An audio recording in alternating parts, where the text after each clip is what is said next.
Morning. Welcome back to the Silence Challenge, and today is chapter 2 of the book Silence in the Age of Noise. Get comfortable, settle in. Antarctica is the quietest place I've ever been.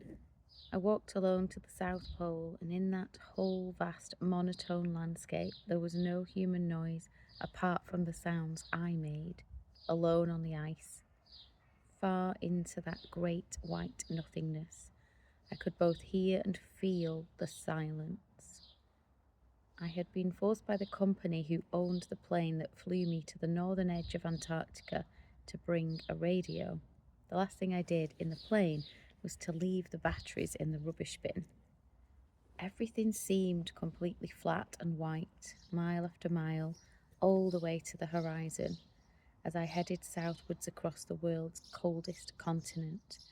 Underneath lie over 7 million cubic miles of ice, pressing down on the Earth's surface. Eventually, in complete isolation, I began to notice that nothing was completely flat after all. The ice and snow formed small and large abstract shapes. The uniform whiteness was transformed into countless shades of white. A tinge of blue surfaced on the snow, somewhat reddish, greenish, and slightly pink. The landscape seemed to be changing along the route, but I was wrong. My surroundings remained constant. I was the one who changed.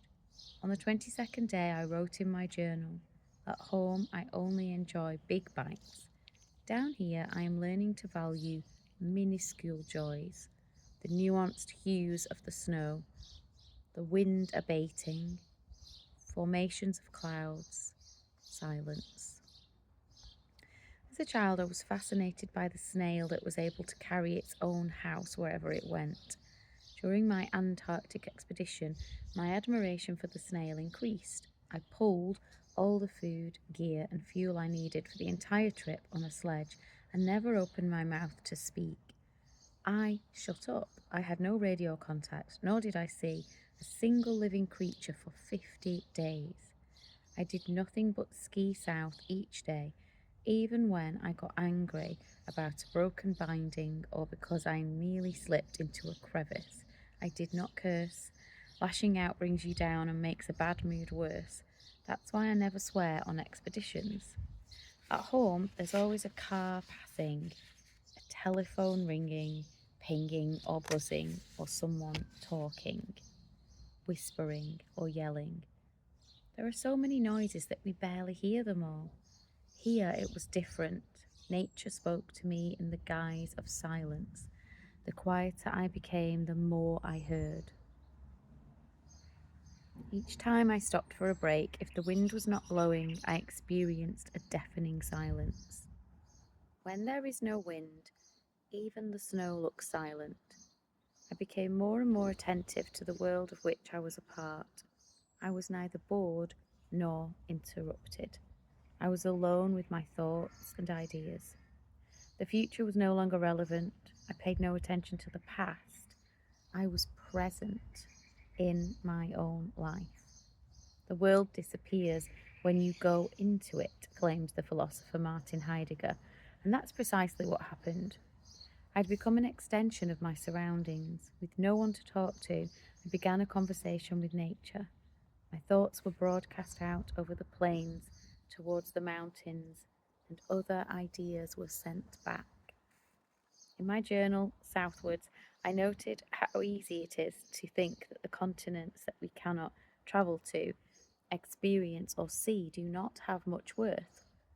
One needs to have been to a place, to have photographed it, and shared the photos in order for it to gain meaning. On the 27th day, I wrote, "Antarctica is still distant and unknown for most people. As I walk along, I hope it will remain so. Not because I begrudge many people experiencing it, but because Antarctica has a mission as an unknown land. I believe that we need places that have not been fully explored and normalized. There is still a continent that is mysterious and practically untouched. That can be a state within one's fantasy. This may be the greatest value of Antarctica for my 3 daughters and generations to come. The secret to walking to the South Pole is to put one foot in front of the other, and to do this enough times. On a purely technical scale, this is quite simple. Even a mouse can eat an elephant if it takes small enough bites. The challenge lies in the desire.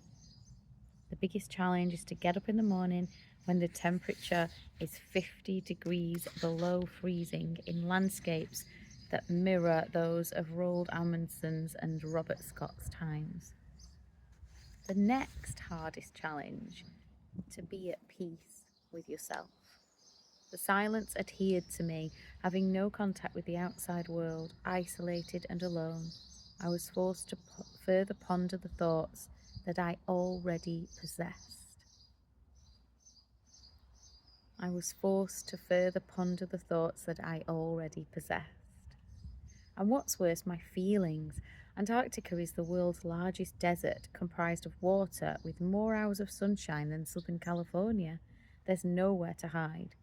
Those daily white lies and half-truths that we tell while we are back in civilization seem completely meaningless from a distance. It may sound as though I meditated my way forward, but that's not how it was.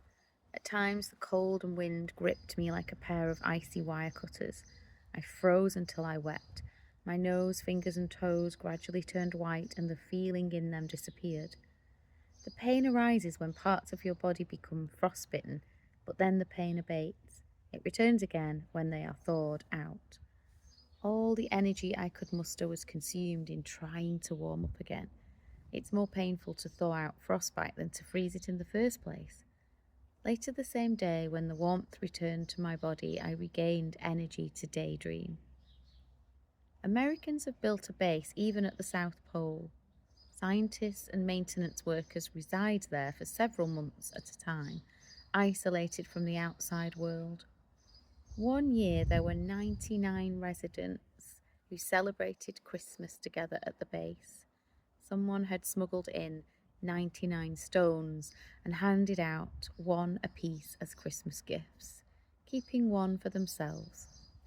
Nobody has seen stones for months. Some people hadn't seen stones for over a year, nothing but ice, snow, and man-made objects. Everyone sat gazing at and feeling their stone, holding it in their hands, feeling its weight without uttering a word. We'll sit in silence today for 40 seconds.